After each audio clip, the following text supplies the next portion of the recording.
Hello guys, welcome back my channel. তো তোমরা কেমন আছো? আশা করি তোমরা খুবই ভালো আছো। আমিও ভীষণ ভালো আছি। সুজা ব্লগে তোমাদেরকে অনেক অনেক ওয়েলকাম। তো এখন 5:30 বাজে। তো উঠে চলে আসলাম বাইরে। দেখতেই পাচ্ছ আমাদের এখানে দুর্গা পুজো হয়। তো আজকে মহালয়ার দিনে ওরা নাচ গানের মাধ্যমে দুর্গার আগমনী সুর বাজাতে চলেছে। তো দেখতেই পাচ্ছ সবাইকে কত সুন্দর লাগছে। আর এটা আমার কাকার মেয়ে, ওই জন্য একটু বেশি স্মাইল দেখাচ্ছে, দেখতেই পাচ্ছ। আর সবাই দেখো কত সুন্দর লাগছে সবাইকে। তো যাই হোক, আমাদের এখানে পুজোতে আমরা ভীষণই মজা করি। ধুমধাম ভাবে পুজো হয় আর নাচ গানও খুব ভালো হয়। তো দেখতেই পাচ্ছ। তো মহালয়া থেকে তো সবাই ঠাকুর দেখতে বার হয়ে গেছে। আর সবার কেনাকাটাও কমপ্লিট। আমার তো 3 মাস আগে থেকে কমপ্লিট হয়ে গেছে। আর সবাইকে কি কিনলে আমাকে অবশ্যই কমেন্ট করে জানাবে। আর আমার একটা শাড়ি হয়েছে, দুটো জামা হয়েছে, একটা জুতো হয়েছে। তো আর আমার ছেলের তো 8টা জামা হয়েছে। এই পুজোর বাজার তো আমার ছেলের। আর যাই হোক, তো এদিকে পর্ব শেষ করে এখন চলে যাব বাড়ির দিকে। ভীষণ খিদে পেয়ে গেছে। তো যাই হোক, অনেকক্ষণ ধরে এখানে দাঁড়িয়ে আছি। তো আস্তে আস্তে করে করে অনেকক্ষণ ধরেই দাঁড়িয়েছিলাম। মহালয়ার দিনে সবাই যেসব ব্যক্তিরা 9টা 10টার সময় উঠুক বা 11টা 12টার সময় উঠুক, যাই হোক না কেন, মহালয়ার দিনে সবাই ভোর 5টার সময় উঠে যায় মহালয়া দেখার জন্য। তো আমি এখানে পান্তা নিয়ে বসে পড়েছি, দেখতেই পাচ্ছ। তো এতটা খিদে পেয়েছিল, বাড়িতে পান্তা ছাড়া অত সকালবেলা কিছু হয়নি। তো পান্তা খেয়ে নিয়েছিলাম তাড়াতাড়ি করে। আর খাওয়ার পরে তারপরে এদিকে দেখো ছেলেরা এত বদমাইশি করছিল। লাস্টে শিলেখা কি করেছিল, দুজনকে বেঁধে রেখে দিয়েছিল। এই বলছে আমাকে বাঁচাও, ও বলছে আমাকে বাঁচাও।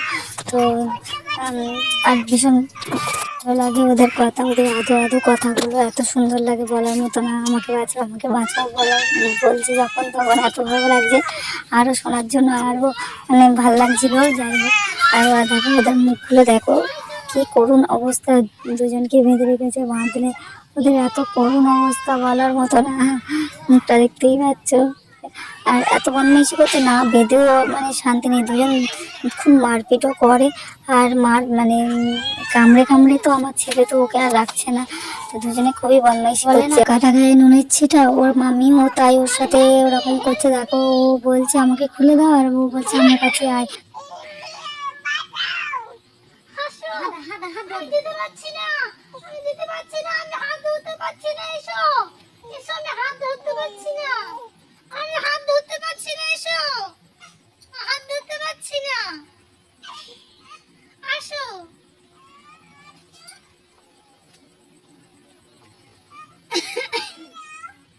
আমার খুলে দাও। না, খুলবো না।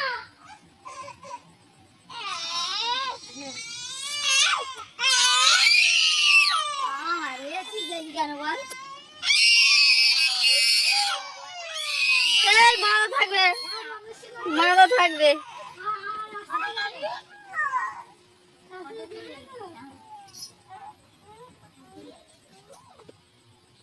তো তারপরে এখানে আমি স্নান করতে চলে আসলাম। তো স্নান করার মাধ্যমে একটু ভিডিও করে নিলাম। তো এই ভিডিওটা পোস্ট করেছিলাম, তোমরা নিশ্চয়ই দেখেছো।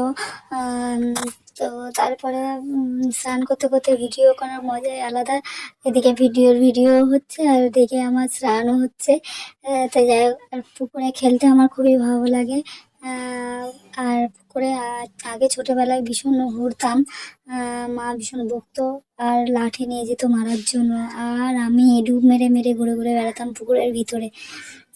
তো যাই হোক, তখন কত সঙ্গী ছিল, এখন কোনো সঙ্গী নেই। একা একা চান করতে যাই, একা একা চলে আসি। তখন কাকার মেয়ে, জ্যাঠার মেয়ে, জ্যাঠার ছেলেরা সবাই চান করতে যেতাম, একসাথে মজা করতাম। তারপরে পুকুরের ভিতরে ওই কীর্তি করতে করতে চেরাতে, বাঁশের যে চেরা হয় সেই চেরাতে আমার হাত কেটে যায়।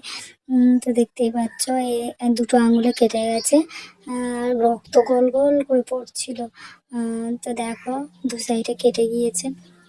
আর শিলেখা আবার ঢোলকমলির পাতা বেটে আবার হাতে দিচ্ছে রস, যাতে তাড়াতাড়ি সেরে যায়। তো দেখতে পাচ্ছ। আজকে আমার ভিডিও এই পর্যন্ত। ভালো লাগলে লাইক কমেন্ট শেয়ার করে দিও। যারা আমার চ্যানেলে নতুন আছে তারা সাবস্ক্রাইব করে দিও, লাইক কমেন্ট শেয়ার করে দিও। দেখা হচ্ছে অন্য কোনো ভিডিওতে। ততক্ষণ সুস্থ স্বাভাবিক ভালো থাকো। আজকের মতো টাটা। আর আমাদের বাড়ি এই যে ফ্রাইড রাইস আলুর দম হচ্ছে, সবার নিমন্ত্রণ। আজকের মতো টাটা।